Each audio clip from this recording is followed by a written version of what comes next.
The year was 1867, and the frontier was a land that chewed men up and spat them out with dust in their lungs and sins on their souls. The plains stretched endless under a bruised sky, where the sun bled through the haze like a dying fire. Eli Mercer rode alone, his shadow long across the earth, a ghost among ghosts. His horse's hooves struck dry soil with the rhythm of a funeral drum. Behind him, smoke curled from a town that wouldn't see dawn again. He didn't look back. A man like him had learned long ago that nothing good ever came from looking back. He had killed that morning 3 men. 1 for money, 2 for the sake of not being killed himself. That was the way of things west of the Missouri. You either drew first or got buried second. Eli wasn't proud of it, but pride was a thing for men who still thought God was watching. His revolver hung heavy on his thigh, but heavier still was the silence. He spat into the dirt and kept riding. The sound reached him first, a thin, broken cry cutting through the wind. A child's voice. He reined in the horse. The land around him was a graveyard of the living. Burnt wagons, blackened earth, the remains of a trading post raid. Buzzards waited in the air like executioners. Eli dismounted, every sense alert, his hand close to his gun. The crying came again, soft but steady, pulling him toward a shattered doorway. Inside, the air was thick with smoke and death. A woman lay slumped against the wall, her dress soaked dark with blood. In her arms, a little girl, no more than 5, stared at him with eyes too wide, too old. The crying stopped when she saw the stranger in the doorway. Her lips trembled. "Mama won't wake up," she whispered. Eli froze. He had seen 100 corpses and 1,000 widows, but never this, a child, untouched by the filth of war, sitting in it all the same. He knelt, slow and uncertain. "What's your name, kid?" "Rosie," she said. Her voice cracked like glass. "Papa said he'd come back." Eli's stomach turned to stone. He reached down and turned over the man's body near the door. The dust caked over his badge, his eyes glassed in death. The name came back like a curse from memory. Asterisk, asterisk, Luke Carver. Asterisk, asterisk, a good man once. A soldier who'd saved Eli's life at Shiloh, then later became his bounty. Eli had hunted him down for money for whiskey, for nothing at all. And now here lay Carver's widow, his daughter. The wind picked up outside, stirring the ashes. Eli stood slowly, the world tilting beneath him. He could walk away. He should. The law was already on his tail, and the frontier wasn't a kind place for men with ghosts. But when he turned, the girl's voice caught him again. Small, shaking, final. "Please don't leave me." He didn't remember deciding. He just found himself lifting her, light as a breath, wrapping her in his coat. The smell of smoke and lilac filled his nose. "All right, kid," he muttered. "We're moving up." By the time the sun dropped, they were riding hard through the open plain, the town behind them swallowed by dusk. Rosie slept against his chest, her tiny hands clutching a wooden toy horse she refused to let go of. Eli's mind churned with memories best left buried. Carver's voice, laughter around a campfire, the weight of betrayal when the gold hit his palm. He'd thought himself done with feeling anything. Now, something inside his chest ached worse than any wound. They stopped at a river crossing as night fell. Eli set up camp, built a small fire, and laid her down with a blanket. She didn't cry, just stared into the flames like someone much older. "You hungry?" he asked, holding out a piece of jerky. She nodded once, took it with careful fingers. After a long silence, she said, "You're not my papa?" Eli hesitated. "No, I ain't." She studied him. "But you came back." He didn't know what to say to that. The stars blinked coldly overhead. Somewhere far off, a coyote called. He reached into his saddlebag, took out the mother's wedding ring, and buried it in the sand by the fire. When he looked up, Rosie was asleep, her hand still on that little wooden horse. The next morning, he tried to leave her at a way station run by an old preacher with one good eye. The man looked at the girl and shook his head. "Can't keep her, Mercer. You're the one she trusts." "I ain't fit for this," Eli muttered. The preacher gave a tired smile. "No man is at first." Eli turned to Rosie, ready to harden his voice, to tell her she'd stay. but she just stood there, clutching his coat, looking up at him like he was the last thing left in the world.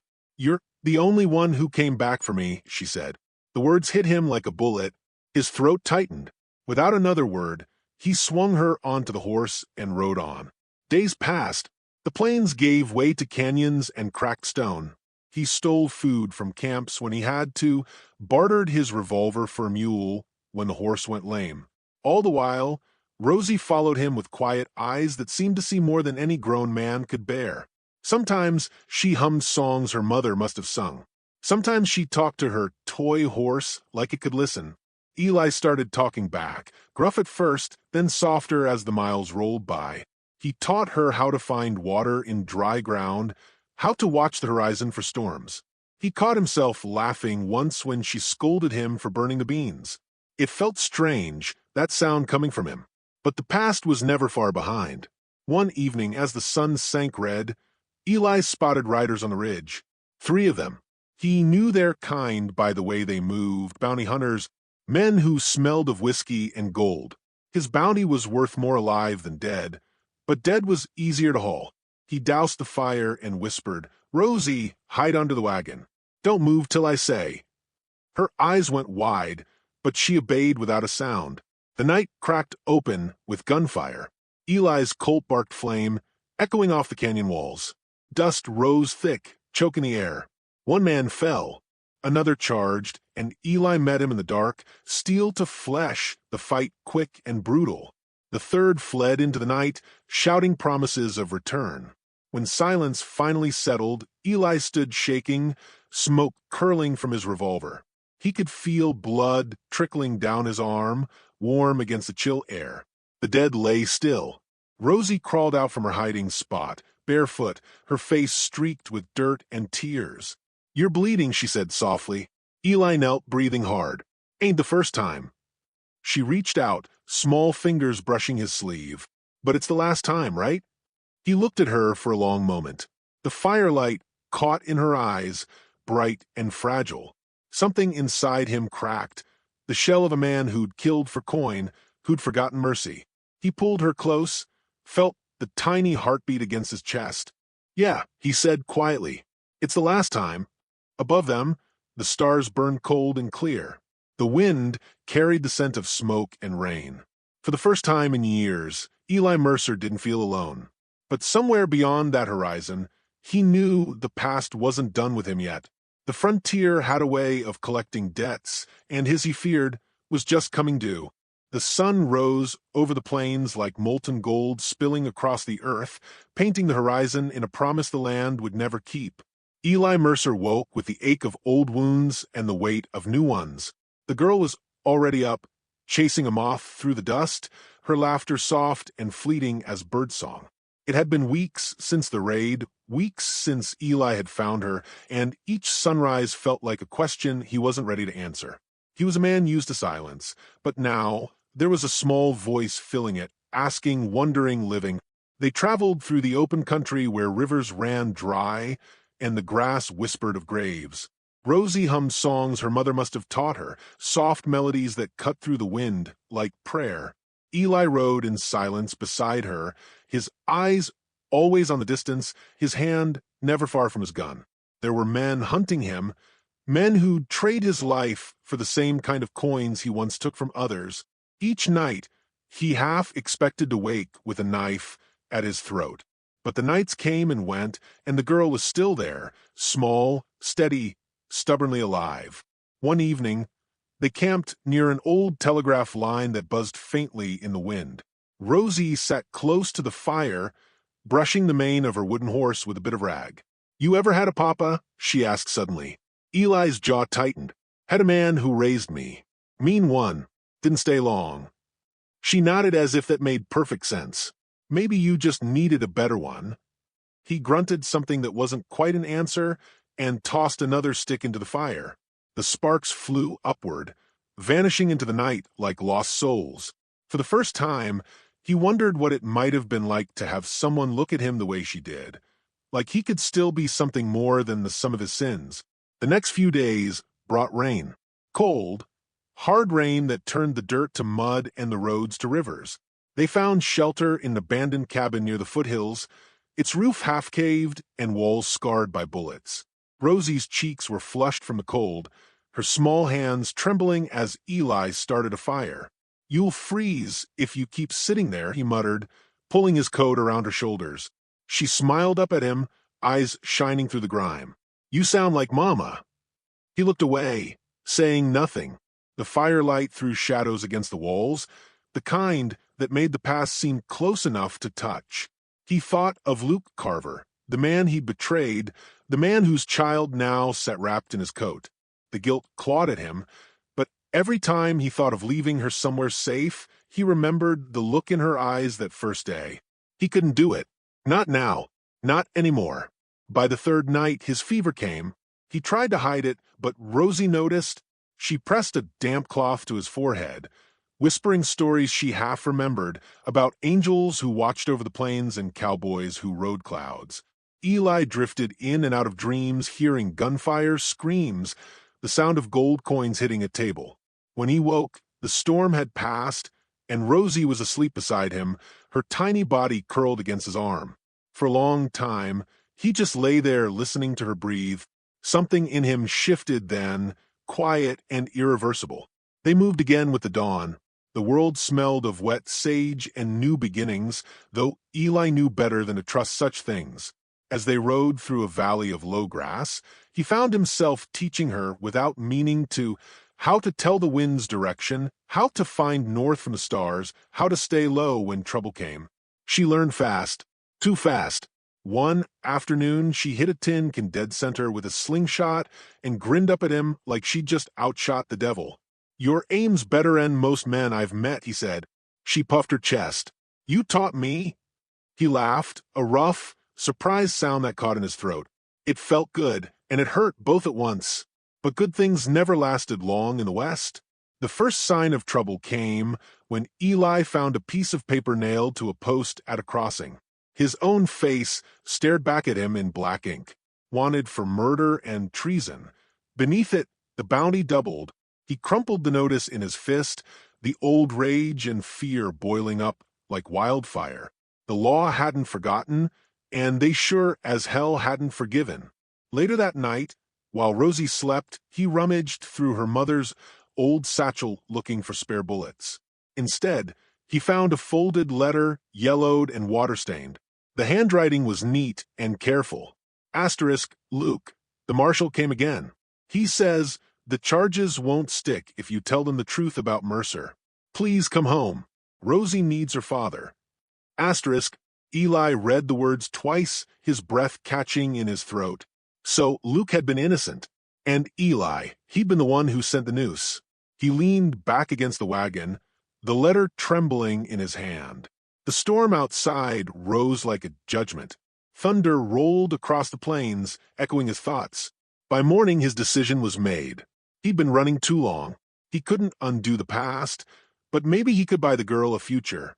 He looked down at Rosie, still asleep under the blanket, her small hand clutching that wooden horse.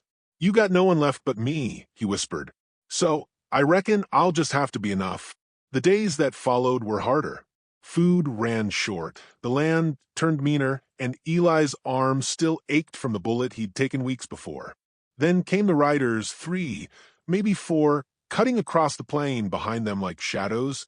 He recognized the lead man even from a distance, Marshal Dugan, his old captain turned lawman, the kind who believed justice only came through the barrel of a gun. Eli drove, the mule hard, toward the canyon.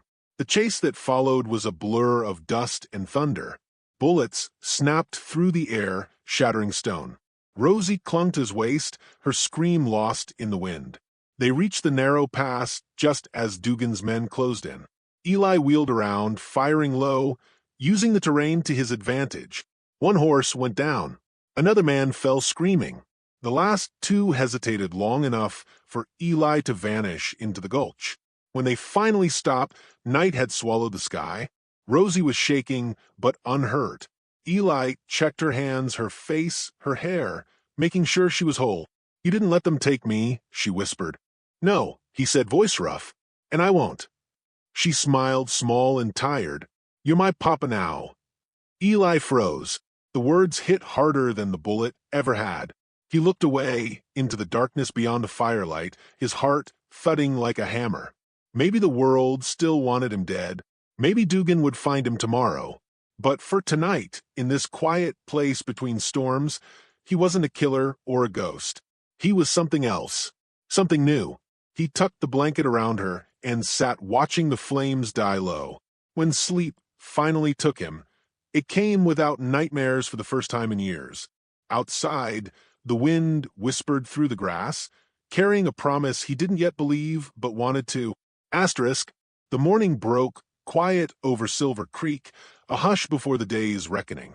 Mist curled along the riverbank, pale as ghosts, and the faint clang of a blacksmith's hammer echoed through the stillness.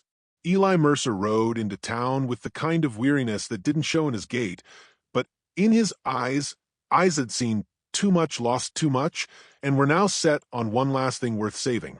Rosie sat in front of him on the saddle, her small hands gripping the horn, her hair tangled from weeks on the trail. The girl had grown tougher. There was a steadiness in her that both frightened and comforted him. Silver Creek wasn't much, a few weathered buildings, a livery, a saloon that leaned like it was tired of standing, and a church whose steeple pointed more in hope than certainty.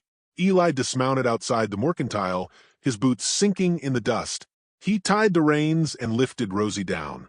"Stay close," he said. She nodded, eyes wide, taking in the sight of the town like a place half-dreamed. They'd made it farther than Eli ever thought possible. Each mile had been bought with blood, grit, and the kind of prayers whispered by men who didn't believe in them. He needed rest. She needed safety.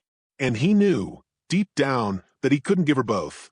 A woman stood on the porch of the schoolhouse at the far end of the street. Widow May Turner, gray-haired, gentle-eyed, the kind who'd seen loss and turned it into kindness. Eli had met her once years back when he was still pretending he had a future. She recognized him now, though the name Mercer hung in the air between them like gun smoke. "You're a long way from trouble, Eli," she said softly. "Trouble's got long legs," he answered. "Need a place for the girl." May looked at Rosie, then back at him. "She yours?" Eli hesitated. "She is now." May's gaze softened. "Then she's welcome. The world's cruel enough without taking more from her." He thanked her, rough and brief. When he turned to Rosie, the girl's face had gone pale. "You leavin'?" she asked. "Just for a spell," he lied. "You'll be safe here." She stepped closer, clutching his coat. "Did I do something wrong?" The words hit harder than any bullet. Eli crouched down, his voice roughened by the effort of keeping it steady. "No, Rosie, you did every damn thing right. That's the problem." He brushed a strand of hair from her face. "But men like me, we carry storms. And storms don't belong near kids." Tears welled in her eyes, but she didn't cry. She only said, "You'll come back." He wanted to promise it, wanted to tell her the world might finally be kind. But he'd learned long ago that the West didn't care for promises. So he just tipped his hat, turned, and walked away. Eli found work at a nearby ranch, mending fences, breaking horses, keeping to himself. Each night, he watched the lights from town flicker in the distance, a quiet reminder of what he'd left behind. For the first time in years, he felt the pull of something clean, a kind of peace he didn't trust. But the peace didn't last. It never did. Marshal Dugan rode into Silver Creek 3 weeks later with 2 deputies and a satchel of wanted posters. Eli's face was at the top of the stack. Dugan was an old war man. Same as Eli, carved from iron and guilt. They'd bled together once, before Dugan traded his saber for a badge. The news spread fast. Eli knew it before the first hammer strike of the blacksmith's anvil echoed down the street. He could have run again. He'd done it 100 times before. But that night, as he sat outside his cabin, Rosie's drawing slipped from his pocket, the one she'd given him before he left. 2 stick figures under a bright yellow sun. Him and her. He stared at it until the fire burned low. Then he folded it carefully and tucked it inside his coat. "No more running," he said aloud, his voice barely above the whisper of wind. The next morning he rode into town. The air was heavy with dust and dread. Dugan was there, waiting in the street, hand resting on his holster. The crowd kept their distance, watching the two men like they were ghosts made flesh. "Didn't think you'd come easy," Dugan said. "I ain't coming easy," Eli answered. Dugan nodded once. "Then it ends here." Rosie appeared on the schoolhouse porch, May's hand gripping her shoulder. Her voice carried through the still air. "Papa?" Eli's heart lurched. He wanted to shout for her to go inside, to forget him. But it was too late. The world had gone quiet, the kind of quiet that came before thunder. The first shot cracked the air. Eli dropped low, drew fast, returned fire. Dust rose like smoke. Dugan's men fanned out, rifles glinting. Eli ducked behind a trough, bullets chewing wood and dirt around him. His arm burned where a shot grazed him, but he kept firing, methodical, deadly. He wasn't fighting to live, he was fighting so the girl could. Then a scream. "Rosie!" She'd broken free of May's grip and was running toward him. "Rosie, no!" She stopped mid-street, frozen by the sound of her name. Dugan's gun was already rising. Eli didn't think. He moved, fast, reckless, the way only a man with nothing left to lose could move. The shot hit him square in the chest. He staggered, fired once more. Dugan fell. The silence after was unbearable. Rosie was at his side in an instant, small hands pressing against the blood. "You promised," she sobbed. "You said no more storms." Eli managed a weak smile. "Ain't no storm where I'm going to—" He pressed the wooden horse into her palm, fingers trembling. "Keep riding, Rosie. Don't let the world take that from you." Her tears fell onto his coat. "Don't go." He wanted to tell her that he'd never really leave, that the part of him that learned how to be a father because of her would outlive any grave. But words failed him. He reached up, touched her cheek, and the light left his eyes as gentle as a sunset. Marshal Dugan lay still across the street, his badge glinting in the dust. The townsfolk came out slowly, whispering prayers. Widow May knelt beside Rosie, her voice soft but unsteady. "Come, child, let him rest." Rosie shook her head. "He already is." Months passed before the prairie turned green again. The grave on the hill overlooked the town, the name carved simply E. Mercer. Rosie visited every Sunday, placing wildflowers beside the wooden horse that marked the spot. She stood taller now, her chin lifted like she carried a piece of his strength in her bones. When the church bell rang, she turned toward the sound, sunlight catching the curls in her hair. Her small hand brushed the grave one last time. "I'll keep riding, Papa," she whispered. As she walked away, the wind rose across the plain, soft and sure, like a voice carried through time. And if a man were standing there to hear it, he might have sworn it sounded like Eli Mercer's low, steady laugh, free at last.